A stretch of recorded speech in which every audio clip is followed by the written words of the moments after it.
Review of Grey's Anatomy Season 22 Episode 9, Weber and Nick go back in time to see ghosts. The past may both stalk us and provoke introspection. And in Grey's Anatomy Season 22 Episode 9, those appeared to be significant themes for Weber and Nick for rather different reasons. It was an insightful hour that leaned into well-known series patterns, cliches, and plots with a dash of humor, emotion, and meaningful messaging. What do the children say? Certainly, it reheated some nachos. We are grateful to Kim Raver for the exquisite direction of the hour. She has a distinct flair that I enjoy, much like Kevin McKidd. When people who are most visible in front of the camera move behind it, it always results in something unique. It involves knowing the series and how to approach it, as well as having a keen sense of what works. The scenes featuring Weber's dream sequence with his father and the setting of Nick and Mer's house, which is so serene, roomy, enormous, and open before Erica enters and rips open old wounds, were the two most noteworthy narrative elements where the direction was striking. Weber's plot had a powerful effect. The main problem with the way these chapters are occasionally structured is that you nearly want a single main plot instead of juggling multiple. In all honesty, Weber, who has been a part of this series from the start, is a significant enough character with a compelling plot arc and enough gravitas to carry an hour on his own. Actually, it's unfortunate that Fortunate Son doesn't produce that outcome. However, dividing the stories between Weber and Nick would have been the next best option. They were sufficiently described by the title of the hour alone. Even though it was occasionally pleasant to witness the residents' intimacy as they nodded nostalgically, the entire C storyline, in which they lied about Mitch's health condition and eventually started engaging in insurance fraud, was uninteresting. Squeezing into this hour was not even necessary. We could have lived without it entirely. Jules's history affected her desire to assist Mitch because she is the only person who truly knows what it's like to struggle to make ends meet and not be able to pay for medical care.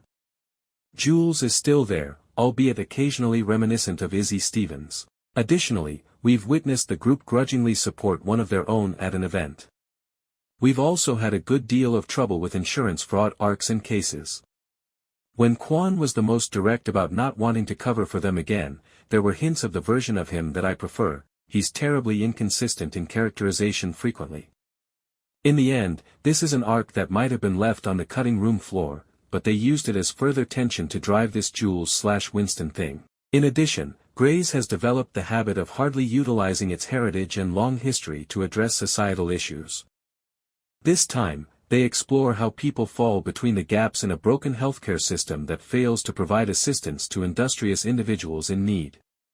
Weber's storyline was full with emotion, cultural sensitivity, and a powerful message about prostate and general health, particularly for black males. Even though Catherine can be annoying at times, she was at her most entertaining, and it was crucial for her to handle things like making post-death arrangements. Because they are too terrified to consider death, few people wish to organize their affairs. It was funny how spiteful and comical Catherine was over Weber being buried close to Adele in a prearranged plot. Her interactions with Bailey offered some lightheartedness, and her decision to consider cremation in order to sprinkle it on top of Weber's grave was the kind of dark humor that worked. However, Weber's narrative arc was particularly moving. I thought it was great that Weber stopped by the barbershop for a trim at the beginning of the hour, even though there was nothing to trim. Why? Due to its cultural value, which he skillfully incorporated into his dream scenario. All of a sudden, Dior served as a barbershop as well, a cultural haven for a black man and a personal haven for Weber as an enthusiastic physician. Barbershops are revered. In essence, they serve as a gathering place for black guys to discuss a wide range of topics, including sports, life, politics, anxieties, aspirations, and even simply trash talk. Whether you want to hear them or not, it's a location that inspires honesty and terrible truths. I would even contend that they serve as a cultural center that frequently takes the place of therapy. While there is merit to destigmatizing therapy and mental health in the black community, the significance of a barbershop for black men was not at all lost here. Because Weber had a conversation with his deceased father during this dream sequence, and the elder Weber seemed to be the epitome of black masculinity. It seems obvious that Weber would use the barbershop, the only setting a traditional man like his father would have permitted, to conduct tough conversations. They also discussed a wide range of topics. Weber's father was spot on when he said that Weber men don't cry. Unfortunately, there is still some destigmatization of the notion that emotion and sensitivity are linked to weakness. Above all, though, Weber's dream sequence seemed to be a call to action. James Pickens Jr. was enthusiastic about educating black males in particular about prostate cancer and the value of getting checked out. And it penetrates the whole hour. In the end, Weber's father challenges the conventional black man paradigm, resulting in difficult conversations and ultimately some peace. Prostate cancer claimed the life of his tough father. One of the issues is that he was never examined. He probably didn't want to see a doctor at all and most definitely wouldn't have wanted to endure such an intrusive examination, therefore an illness claimed his life. Additionally, Weber's father confronts Weber about his personal problems. As a physician, he probably observed every symptom but never pursued it further. Since men don't talk about these things. The transition from Weber and his father chatting in barber chairs and catching up on life, Maggie is expecting a boy, by the way, to the serious conversation, which feels more like an operating room than a shop, was expertly handled. Additionally, the call to action was expertly handled in both writing and implementation. We had the Nick arc as well. Since we hadn't seen Nick and Meredith in a long time, especially together, it felt strange to suddenly switch to them. It would have been better if there had been a preface to this. It resulted in our first encounter with Nick's sister. Every family also faces challenges. I had sympathy for Nick. At first glance, he appeared to be a man who harbored animosity toward his sister, clinging to the past and preventing Erica from maturing. However, his stance makes logic.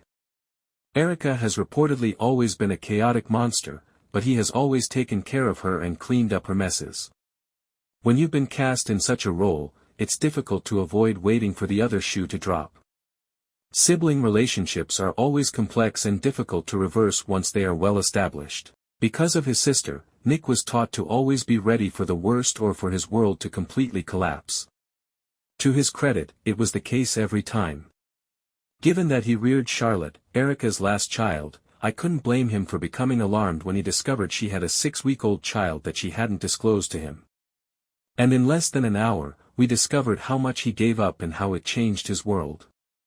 Even if it was only for a few hours, Erica's disappearance once more, leaving them with a baby, set off his worst nightmares. The last time he was in a fulfilling relationship and at the top of his career, he decided to raise his niece instead of getting married to the lady he was in love with. He wasn't going to give up his family, not even for a lady he loved, and she couldn't manage such a significant shift in her life. He was frightened that he would lose Mer and everything they had created if Erica and all of her turbulence upended his life once more. He became quite aggressive as a result. Luckily, Meredith has grown up and they can now properly converse. She could reassure him that she would not be leaving. Hell, she is aware of the chaos. Perhaps old Mer would have run away for a while as well. However, a mature Mer could be a rock of strength, speak things out, and hold her stance. Mer's perspective on the Marsh sibling dynamic is also intriguing. Because Erica had also been a hurricane in the past, Mer got along well with her. Additionally, because she has also experienced being in the center of a storm, she could relate to Nick. Although she lacks Nick's years, she can still benefit from her relationship with Amelia, at least that's how it was portrayed. Even though I adore the Amelia/Mer sisterhood, it's still not similar, therefore in some ways, it didn't work for me. It can be unsettling at times to think of Mer as the stable one who has survived Hurricane Amelia. Additionally, I dislike the persistent stereotype that messy mothers abandon their children because they need time off, which Grace frequently promotes. However, at this moment, Mernick is the stable one, leaving their wild sisters with an open door. After they really had a conversation, Nick and Erica were excellent. Erica deserves support as a new mother, regardless of her mistakes and past, and I'm happy that Nick and his family can provide it. Every time we check in with Mer and Nick, we make sure they're doing well. That's good, I suppose. Grey's fanatics, it's your turn. You can contribute to the effort required to maintain independent websites such as ours. Please feel free to share, comment, and even add us to your ad blockers whitelist. We appreciate your support. At Gray Sloan Memorial, meanwhile, Richard had his own family reunion, however it was only a dream while he was undergoing cancer treatment, whilst Meredith and Nick had a very genuine one. Richard's father, who passed away from the same illness his son is now battling, was reunited with him in his dream. They talked about a lot of different things, including Richard's own guilt at not seeing his father's symptoms sooner, but they concluded on a good note. Richard's father reminded his son of the Serenity Prayer as he passed away, again, repeating, "the wisdom to know the difference," as his parting words. Richard was ecstatic to see Catherine when he recovered from surgery. She spent an hour grumbling to Bailey about Richard's desire to be buried next to Adele, and he was even more ecstatic when she told him, "You're cancer-free." In another instance, Lucas and Jules felt sorry for a tennis instructor who had a benign tumor in his elbow. He couldn't afford to take time off work, and scheduling a procedure may take months. In order to ensure that the tumor could be removed more quickly, she cleverly suggested that the patient readmit himself and exaggerate the suffering. Sadly, Simone grabbed him before Lucas and Jules could get a chance, so she unintentionally joined their small plot. Quan also acted as though he had no idea what they were doing.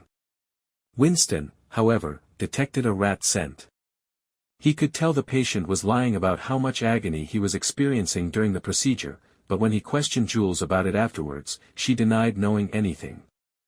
If Nurse Iris wasn't enough of a hindrance to their courtship, this certainly worked. Now, let's discuss, did you also have a sneaking suspicion that Nick would ask Meredith to marry him? Do you believe Jules's small-scale plot will backfire on her? Meredith and Nick return on Grey's Anatomy for a tense reunion that raises serious concerns about their future. The title character of Grey's Anatomy returned in the January 22nd episode. She was last seen departing for Boston in October, although we wish we could claim that her homecoming was enjoyable. Sure, anyone would find it enjoyable to relax in a stunning estate with Scott Speedman, but Nick and Meredith's happiness was dashed when his troublesome younger sister and, surprise, the baby son he didn't know existed arrived. Nick wasn't in the mood to celebrate, even though she had primarily positive news to offer, such as the fact that she had been sober for 2 years and had a gainful job. He was still skeptical, especially because she had previously shown signs of improving her life. Nick's sister made the decision to take a drive in order to decompress as she was no longer in the mood for lunch or the extra heaping of criticism from her elder brother. The sole issue? Nick assumed the worst when she abandoned baby Miles. If his sister didn't come back, Meredith reassured Nick that they could raise Miles, but she also urged him to be more tolerant. Individuals are capable of changing. 2 hours later, Nick's sister came back, causing yet another dramatic outburst. But this time, Nick heeded Meredith's advice, and although the hour ended somewhat awkwardly, his relationship with his sister is, at least, improving. Nick was also troubled by the entire encounter, particularly by Meredith's willingness to raise Miles in the event that things had gone wrong. "Are you asking me if I want to have another baby?" In response to his question, Mer reassured him that she meant it when she said, "Whatever happens, we're in this together." Friends, were we the only ones who, at that particular moment, partly expected a proposal? Don't frighten us like that, Grays.